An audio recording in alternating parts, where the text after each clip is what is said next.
Hi everybody, very welcome to Mentour and yet another video podcast. As always, I hope you're doing absolutely fantastic. Today on the video, guys, we're going to be talking about ghost flights, but not the kind of ghost that you're thinking about. No, this is something that's even more unbelievable, so stay tuned.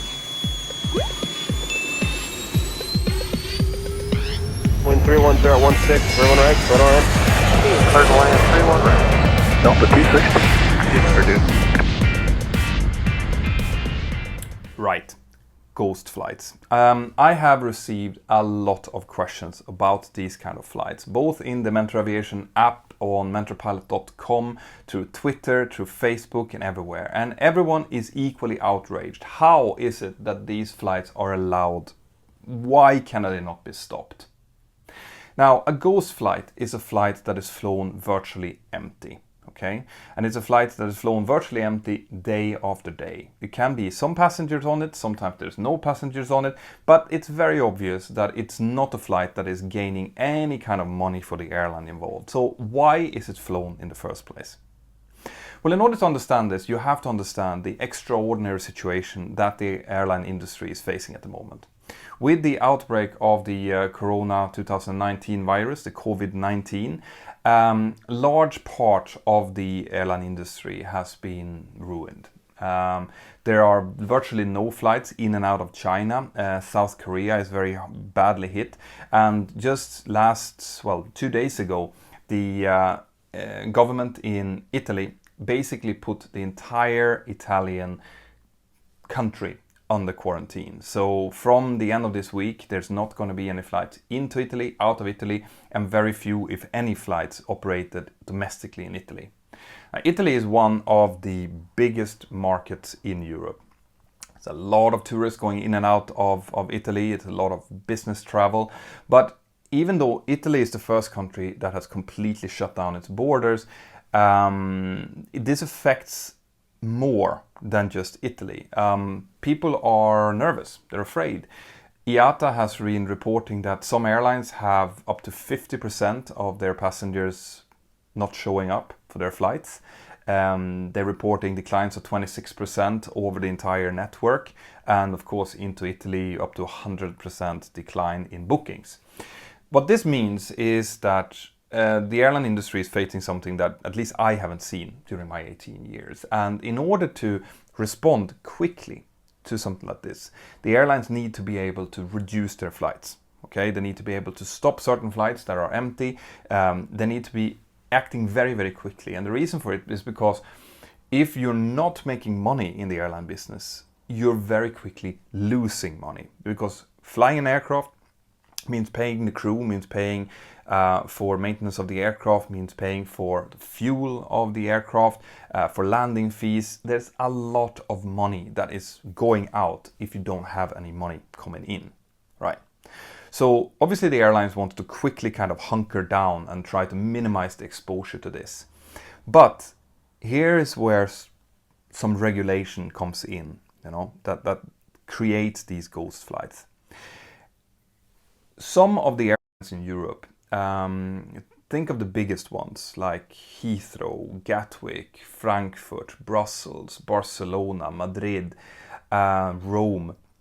These airports are incredibly popular under normal circumstances. Everyone wants to go there. That's where the most people are. That means that that's where the most money is for the airlines. So all of the airlines want to fly into these airports. But obviously these airports have only a limited amount of runways, and there is a minimum separation between the aircraft, both during takeoff and landing. I did a video about that a few weeks ago. So there's only a certain amount of takeoff and landings that can be done every day in these major airports.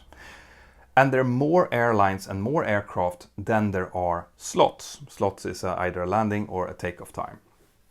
So in those airports, the airport and the aviation authority had to come up with a system for how to allocate these landing and takeoff times. And what they did was they created basically a marketplace for slots. So the airlines could come in and they could bid about certain slot times. Sometimes like early morning, midday, afternoon are more attractive than others, so we'll go for higher prices. But basically the slots are allocated out to people to buy them. So a single slot can be worth millions of euros, all right? That works well in a economy that's working in a normal way, as in when there's loads of passengers flying, there's no problems to fill the flight. Well, then this system works beautifully. But they also had to come up with a system where if, let's say, one airline was completely dominant in one of these airports, and there was a slight downturn in the economy, for example, and this airline decided, well, actually, I'm not going to be using all of these slots that I have. There had to be a rule in place to make sure that this was not being abused, so that if this airline didn't want to fly those slots, well, then another airline maybe could be given the chance. And this, now we're getting close to why these ghost flights are happening. So what they decided to do was they put a 80-20 rule in force. This means that any airline that have been allocated slot times at this airport have to operate at least 80% of those slots in any given year, right? If they don't do that, if they operate less than 80% for whatever reason, well, then they will lose the right to these slots, and those slots will go back into the marketplace and other airlines can come in and bid for them. Okay? Now, back to where we are now. So right now, the airlines would want nothing more than just to close down some of their routes, right? Just go down to half of the flights between certain destinations and save some money. But because this rule is enforced, because this law is there, it means that if an airline decides to do that, well, then they run the risk of not having these slots available next year, when there hopefully is no coronavirus and when they really need these slots in order to keep their market going. Because remember, they already have the aircrafts, their fleet is set for having these slots there. So this means that for this airline, whatever airline it might be, it is actually less of a risk to just keep flying empty aircraft in and out of this airport to keep above 80% and not risk to lose these precious slots than it is to actually slash them and risk losing these slots. Now, obviously, this is complete madness, right? It's madness for everyone involved. The airlines loses money. The airport does not gain any money because the airports gain most money from the passengers that are being transported in and out, who are buying stuff in tax-free and things, and they're not on empty flights. The environment is suffering badly from thousands of kilos of carbon dioxide that's being spewed out into the atmosphere for no reason whatsoever. So IATA last week came in and complained about this and asked the European Parliament to please release this law for the period of 2020. Just get rid of it, stop it, so that the airlines are allowed to hunker down and start saving up some money as a kind of a temporary measure.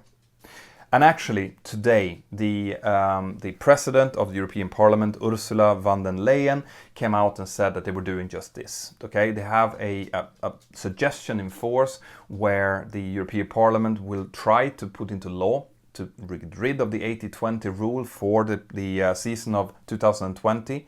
And now it just needs to go through the European Parliament and the European Commission and be approved by the 27 member states. And once it is approved by the 27 member states, it's likely that we won't see these type of ghost flights anymore. Okay, it's likely that this is going to happen quite quickly because we all know that this is an emergency measure to try to stop something completely stupid from happening. But whenever you hear or see in the media ghost flights, this is what it is, and that's what they're talking about.